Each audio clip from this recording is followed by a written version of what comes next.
नमस्कार किसान भाइयों, मैं सूर्यदेवल फिर से हाजिर हूँ आपके अपने चैनल एग्रीकल्चर गुरुजी में। किसान भाइयों, आज हम बात करेंगे गन्ना बुआई से पहले खेत को किस तरीके से तैयार किया जाए। क्योंकि किसान भाइयों, इस समय पर जिन किसान भाइयों के गन्ने खड़े हुए हैं उनके अंदर पोका बोइंग, लाल सड़न रोग, टॉप बोरर, स्टीम बोरर और जो पोका बोइंग है और लाल सड़न रोग है, इनकी तो इतनी भरमार मिली हुई है कि हर किसान भाई के खेत के अंदर ये रोग दिखाई दे रहे हैं और किसान भाई बहुत ज़्यादा परेशान हो रहे हैं। तो इसलिए मैं आज से ये वीडियो की सीरीज बना करके लेकर चल रहा हूँ, जिसमें खेत तैयार करने से लेके गन्ना कटाई तक आपको किस किस समय पर कौन कौन से कार्य करने हैं उसके बारे में आपको छोटी छोटी वीडियो मिलती रहेंगी, जिसमें मैं आपको बहुत अच्छी तरीके से अच्छे ढंग से बताऊंगा कि आपको किस समय पर कौन सा कार्य कैसे करना है, जिससे कि आने वाले समय में हमारे खेत के अंदर ना ही तो लाल सड़न रोग लग पाए और ना ही पोका बोइंग का अटैक हो पाए। क्योंकि इन दो रोगों की वजह से गन्ने की हालत बहुत खराब हो गई है और किसान भाइयों का बहुत ज्यादा पैसा बर्बाद हो रहा है। तो यहां पर आपको बहुत बारीक बारीक बातों का भी ध्यान देना होगा। खेत तैयार करने में आपको किन किन सावधानियों का ध्यान रखना है वो सब मैं आज आपको इस वीडियो में बताऊंगा।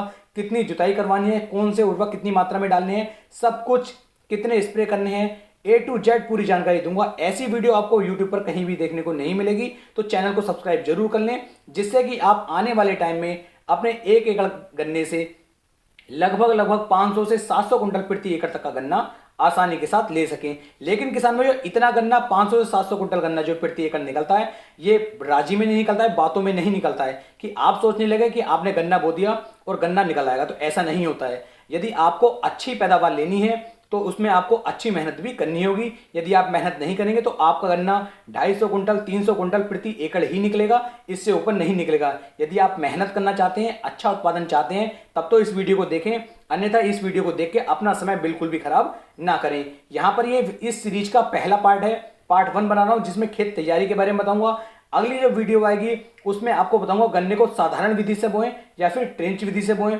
उसके बाद बीज कैसा लेना है, बीज का चयन कैसे करना है, इसके लिए भी वीडियो आएगी। तो चलिए शुरू करते हैं।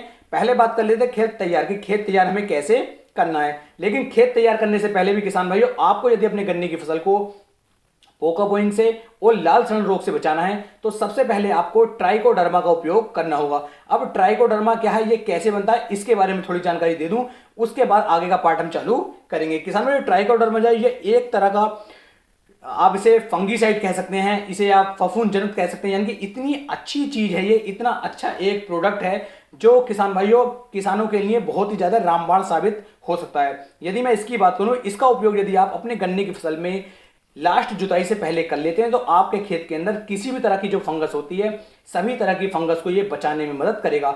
आपके गन्ने के अंदर फंगस नहीं लग पाएगी। काफी सस्ता है और बहुत अच्छी तरीके से ये काम करता है। ये कैसे बनाना है उसके बारे में आपको बता देता हूं।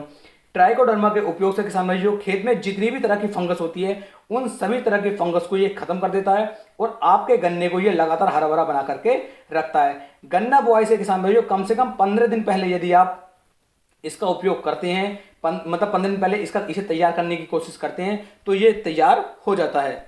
इसके फायदे आपको ये भी देखने को मिलेंगे, जो पोषक तत्व तो आपके खेत के अंदर पड़े हुए हैं और वो गन्ने को नहीं मिल रहे हैं, इसका उपयोग करने के बाद वो पोषक तत्व भी काम करना शुरू कर देते हैं। अब मैं आपको बताता हूं कि इसे आप किस तरीके से तैयार कर सकते हैं। तो किसान भाई, मार्केट में लगभग सभी कंपनियां ट्राइकोडर्मा बना रही हैं। किसी भी एक अच्छी कंपनी का आपको ट्राइकोडर्मा ले लेना है। लेकिन एक बात का आपको ध्यान देना है कि जो भी ट्राइकोडर्मा का आप पैकेट ले रहे हैं वो लगभग 4 से 6 महीने पुराना हो, उससे ज्यादा पुराना ना हो। क्योंकि उससे यदि ज्यादा पुराना होगा तो उसके अंदर जो हमारे ट्राइकोडर्मा है, जो उसके असंख्य जीवाणु हैं, वो खत्म होने शुरू हो जाते हैं। तो आपको ध्यान रखना है कि 4 से 6 महीने पुराना ही लेना है, उससे पुराना बिल्कुल भी ना लें। तो आपको इसकी मात्रा 1 से लेके 2 किलोग्राम प्रति एकड़ के लिए लेनी है। आप 2 किलोग्राम इसे ले लीजिए प्रति एकड़ के लिए।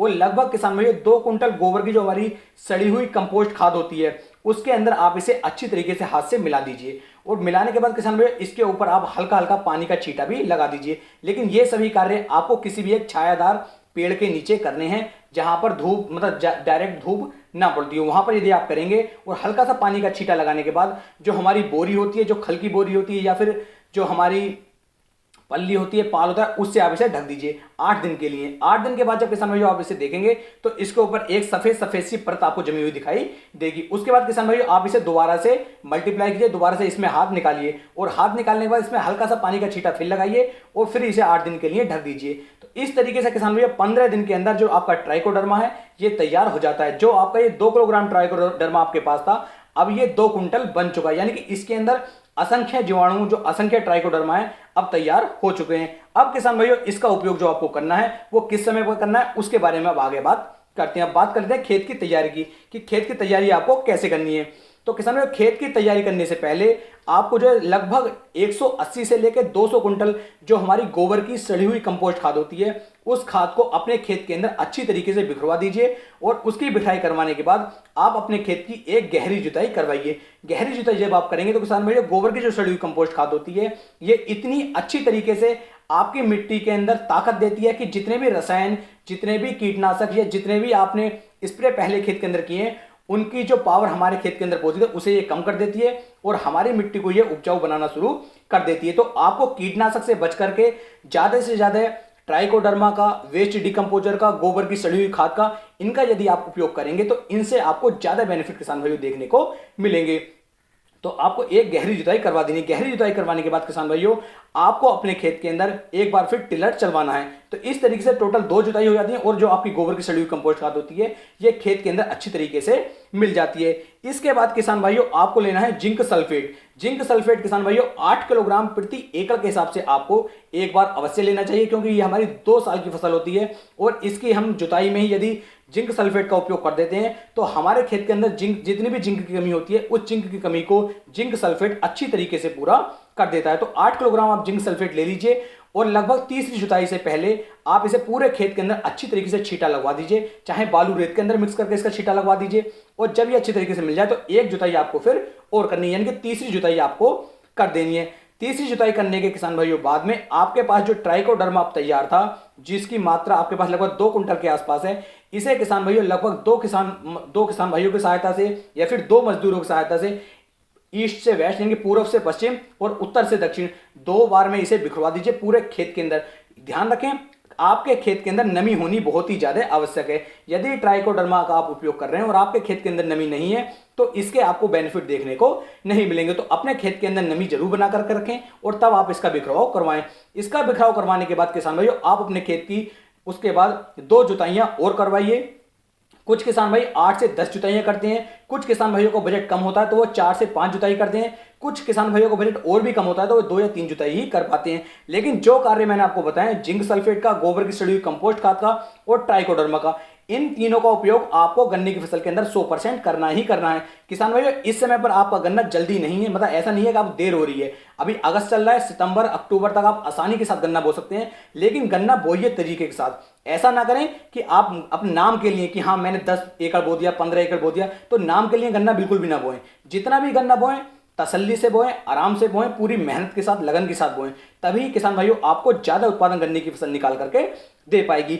तो ये गन्ने के खेत को आपको कैसे तैयार करना है इसके लिए वीडियो थी और पूरी कोशिश की है मैंने आपको एक सही और अच्छी जानकारी देने की। इसी तरीके से यदि आप अपने खेत को तैयार करेंगे तो आपको बहुत ही बेहतरीन और बहुत ही शानदार रिजल्ट किसान भाइयों निकल करके मिले।